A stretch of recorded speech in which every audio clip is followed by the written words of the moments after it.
fellow Toastmasters, distinguished guests, and anyone who has ever ventured in the world of herding cats, or what I like to call management. So I started out in a power plant as a technician a while back, and when I did, I saw many different kinds of leaders. Some I found were good, some of them not so good. But before I get into that, most of you may confuse the word manager with leader. Now, when I went into the Toastmasters manual, it said that a leader is someone that inspires others to follow them.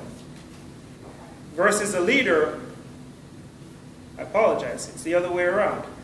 A leader inspires others to follow them, but a manager actually does managing or administration, similar to how Don, our treasurer here, he manages how our budget works for our club. So two different things. So some managers make good leaders, but not all managers are good leaders. So my first true manager that I recall working with, he was from China.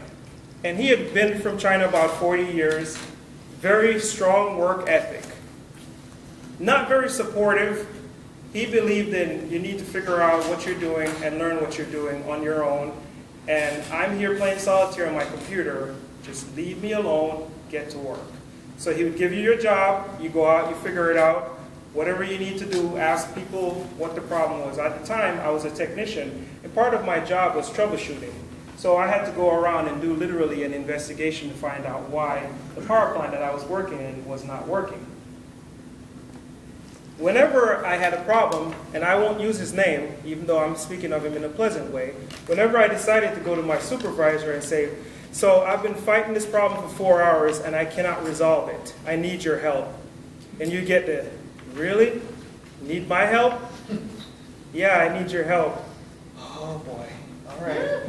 So he'd follow me out to the plant, he'd help me out with the problem, and then he'd make me realize how simple the solution was and remind me how much of a hassle it was for him to leave his office and go out there and fix this problem that I had.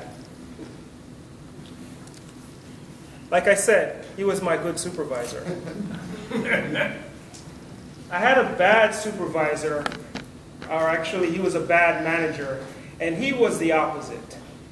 He was very immature, he had just become a manager, and literally wanted to micromanage everything that I was doing. So if I took 5 hours to do a job, he would tell me that, shouldn't you have done that in 2 hours? Whenever he needed to make a decision, it was his way or the highway. Don't even contest what he made as his decision, because all you're asking for is embarrassment. And he was not afraid to belittle you in front of the rest of the team. Several times we went head to head. Eventually I decided, you know what? I don't belong here because I do not like to be forced into decisions. I think most of you can agree with me as well. But this is the way he operated. Another thing that he did was he showed a lot of favoritism because he was in a branch of the military and there were several members that were also in that branch of the military, which I will also not mention.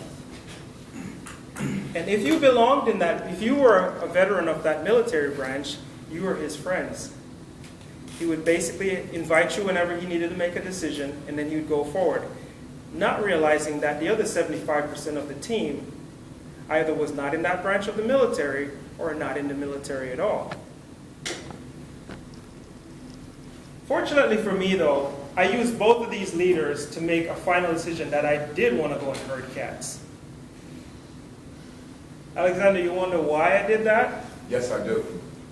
I did that because I thought to myself, if I became a supervisor, that's one less of those bad supervisors that's going to be out there. Boy, was I in for a surprise.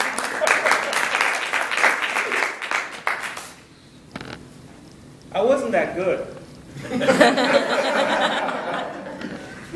So the first problem that I had, I was very introverted. I was a very shy person.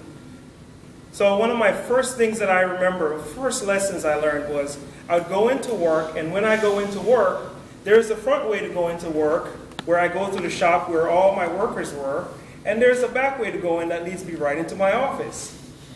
But I pushed myself to go in through the shop, say good morning to everyone, and get myself to work. One day, I was just having a rough day. I think I had just a rough night sleeping the night before, and I just kind of did one of these and just kind of walked through the shop and got into my office. Later on, I came out with the work, gave people their jobs, and then back into the office. And I'm sitting there for a couple hours, and it's now almost lunchtime. And usually, there's a couple stragglers that like to come back in. Hey, how you doing this morning? Nobody stopped by. And I wonder, what's going on? Why hasn't anyone stopped by? So as I sat there and I waited and I wondered, eventually someone came in and said, hey, how you doing? And I said, I'm doing okay. And he looks at me and he says, are you firing someone today? And I looked over at him and I said, no, I don't have no intentions of firing anyone today. And then I saw his shoulders relaxed, and he said, because we're out there trying to figure out which one of us you're going to fire today. Apparently when I came into work that morning, I was in such a grumpy mood that they all thought to themselves something was wrong, they didn't know what was wrong, and after about 4 hours, it had festered to the point where they decided somebody's going to get fired today. So that's the reason why no one came up to me and said anything. But over time, I learned more lessons. One of the first lessons I learned is that you have to be consistent, avoid favoritism, and finally, you want to make sure you're very consistent with your team. You get to know who the people are that are working for you. And if you find that you're still struggling, herding all these cats, and you don't know what to do, if all fails, you know what you do? Buy everybody lunch.